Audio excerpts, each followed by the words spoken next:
Let's get to No Other Land, The Boys, okay? The Boys that won an Oscar. Oscar goes to No Other Land.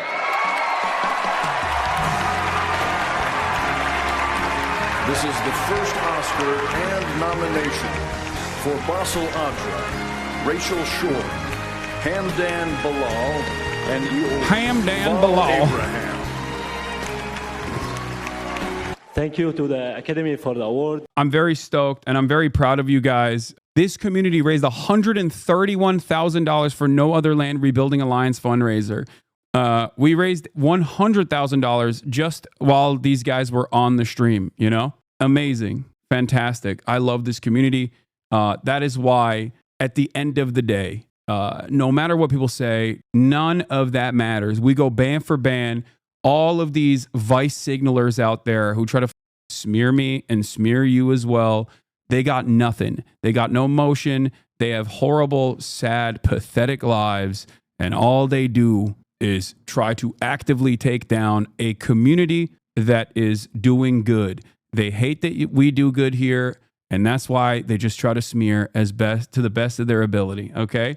I saw some Palestinians on TikTok saying the speech was really bad and kind of aligning with Israel, especially the October 7 comments. Yes, I know. I'm going to get to it. Hold on. I have some controversial takes that is going to make nobody happy. It's such a big honor for the four of us and everybody supported us for this documentary. About 2 months ago, I became a father, and my hope to my daughter that she will not have to live the same life I'm living now, always fearing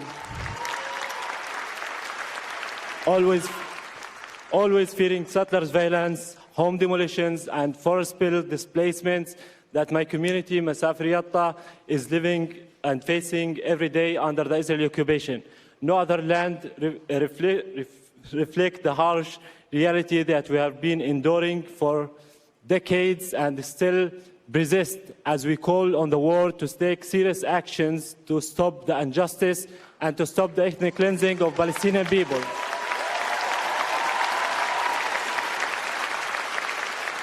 So make no mistake. So this is Yuval Abraham, okay?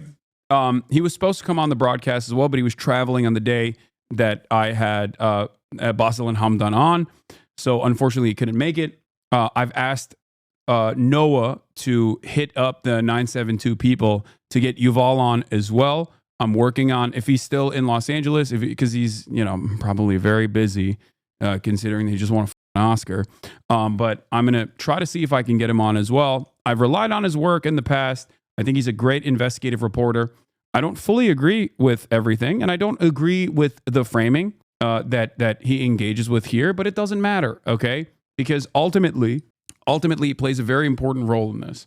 Now, the reason why I think he plays a very important role in this is because I'm not so silly to think that this documentary would have ever been produced or ever even, you know, gotten out and gotten this much public appraisal or, you know, even though there are still obviously very serious setbacks, it was the highest grossing documentary in 2024, and yet it still has not gotten a U.S. distributor, which is crazy, right? Unprecedented. And that shows you that there are still so many hurdles to overcome in terms of getting the word out, right? But this documentary in and of itself would never get this level of attention if it was not attached to an Israeli, okay?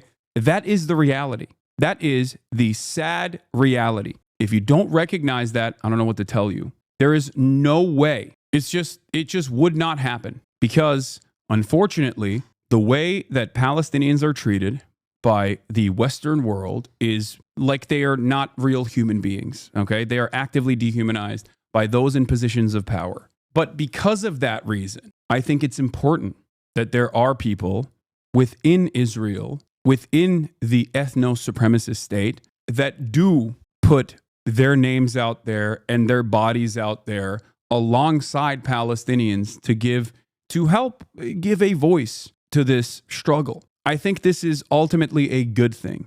I hate this framing that Israelis are intertwined with Palestinians. They're settlers and they need to face this reality instead of whitewashing the position of privilege he holds. Very narcissistic stuff. We made this film, Palestinians and Israelis, because together our voices are stronger. We see each other. The atrocious destruction of Gaza and its people, which must end. The Israeli hostages brutally taken in the crime of October 7th, which must be freed. When I look at Bassel, I see my brother, but we are unequal. We live in a regime where I am free under civilian law, and Bassel is under military laws that destroy his life and he cannot control. There is a different path, a political solution without ethnic supremacy, with national rights for both of our people. And I have to say, as I am here, the foreign policy in this country is helping to block this path. And, you know, why? Can't you see that we are intertwined? That my people can be truly safe if Bassel's people are truly free and safe. There is another way. So people got very upset at this, right? They were like, what do you mean? My people are only safe. Like, factoring Israeli security concerns into this conversation about, apartheid and genocide is inappropriate, was the initial reaction. But I think what Yuval is saying there, okay, and I don't fully agree with him because I know he's like said a bunch of things about October 7th in the past as well, but I think everybody received this in the way that they wanted to. Like, some people really liked it because this gives them permission to feel good. This gives white liberals permission to feel good, right? But yeah, what he's saying basically is, yeah, nobody is free until everybody is free, okay? Having said that, however, this is of course not the end all be all, okay? He's not going to, I don't think Yuval is ever going to come out and be like, Hamas is bullets are guided by Allah. They are doing a moral thing or whatever. He's not going to say that. The expectation here is that he is not speaking to the Palestinians in general. He's not speaking to those who understand the dynamic very well. He's speaking to those who don't understand this dynamic at all. That's the entire purpose of this documentary. So when he says we will never be free until Palestinians are free, you can either interpret that as, well, Israel has security concerns and he just only cares about the Israeli security concerns, or you can interpret it as no one is free until everyone is free, and that, I think he should have just said this, there should be an end to this occupation. Like that would have wrapped it up much nicer, I think. This is like what you say when trans black shadows get mad at you and talking about them. He's not talking to you. His job is to be the bridge to the Western Israeli audience, and that's what he's doing. Using your privilege for good is a good thing, and all the hate Yuval is getting is unwarranted. Be mad that Palestinians need Israelis to help them tell stories. Don't be mad at the Israeli guy who's doing the job he should be doing. Yeah, I don't think that this is a bad thing at all. I think this is a good thing. He clearly doesn't want the occupation to end. I don't think that that's the case. I don't know. It's not too late for life, for the living. There is no other way. Thank you.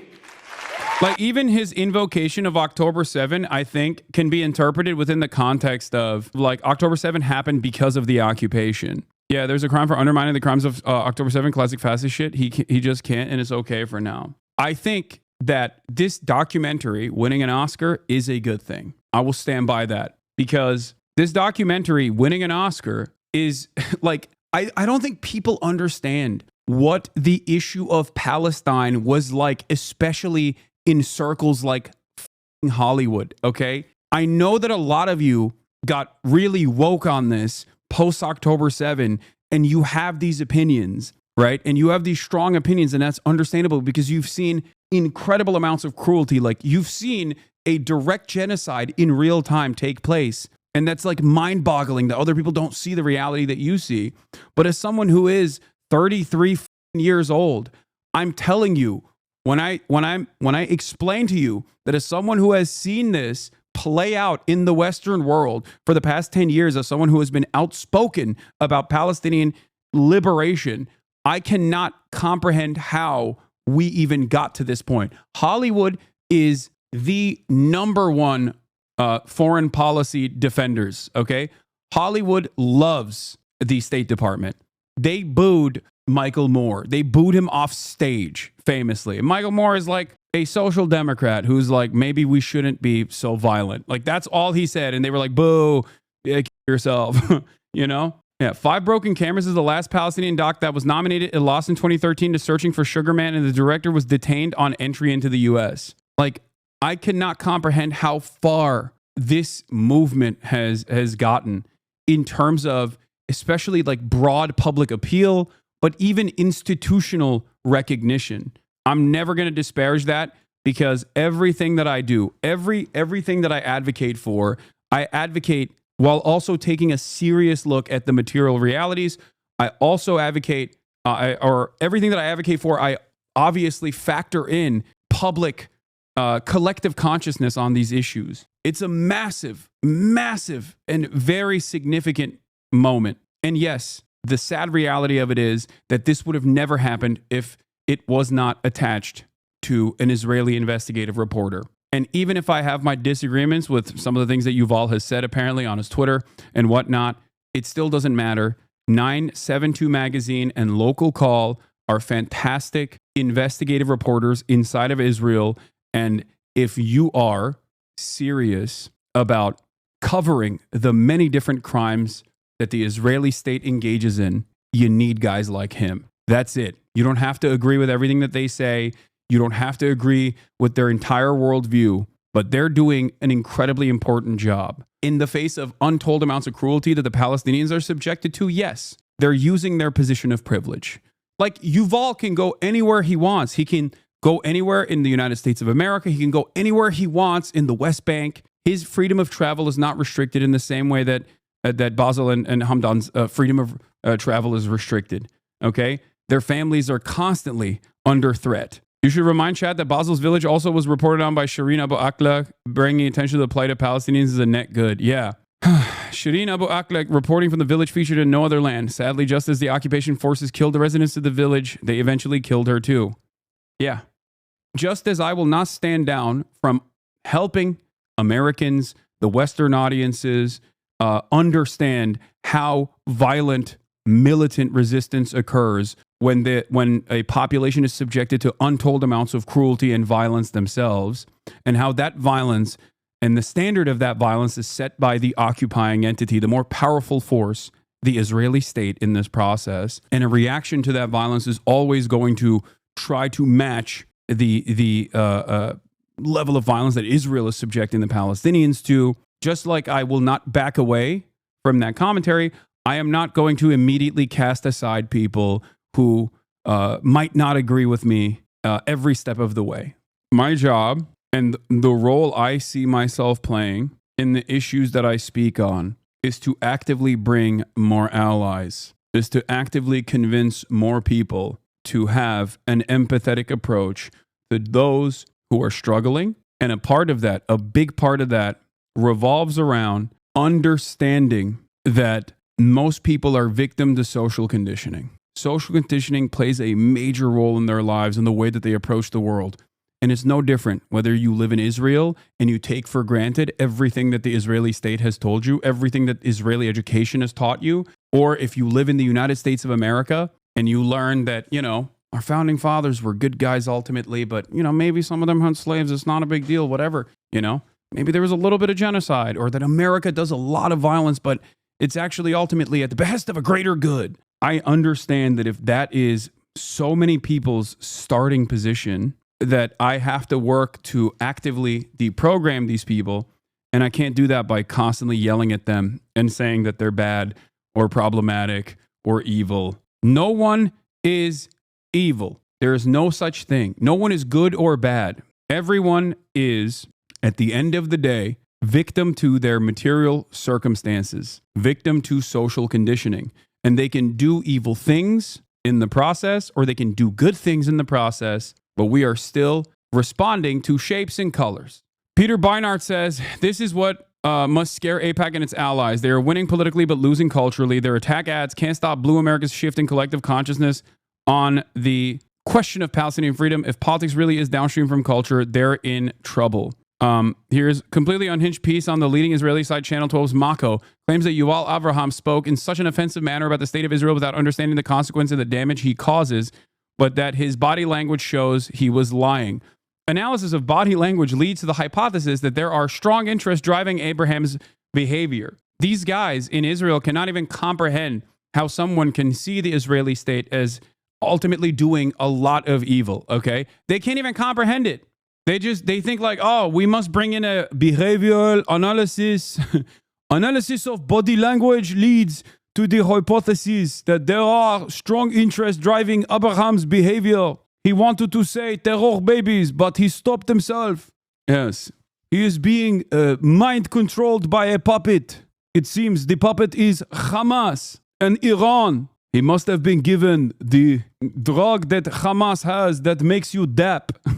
Ultimately, all I'm saying is I would be a unimaginable hypocrite if I were to speak out against those who are like Ofer Kasif or Tal or numerous other anti-Zionist Israelis as someone who is an anti-imperialist American.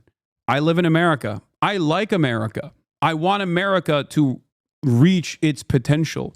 I want America to take advantage of its bounty, its endless bounty, and actually do good for the world. Okay? That's why I endlessly critique it. It's ridiculous. I think a lot of people get washed away in all of the Hasan says America bad all the time nonsense. Yes, one might even say, I want to make America great again. Except I don't think that there was any moment where America truly was living up to its standard, its potential.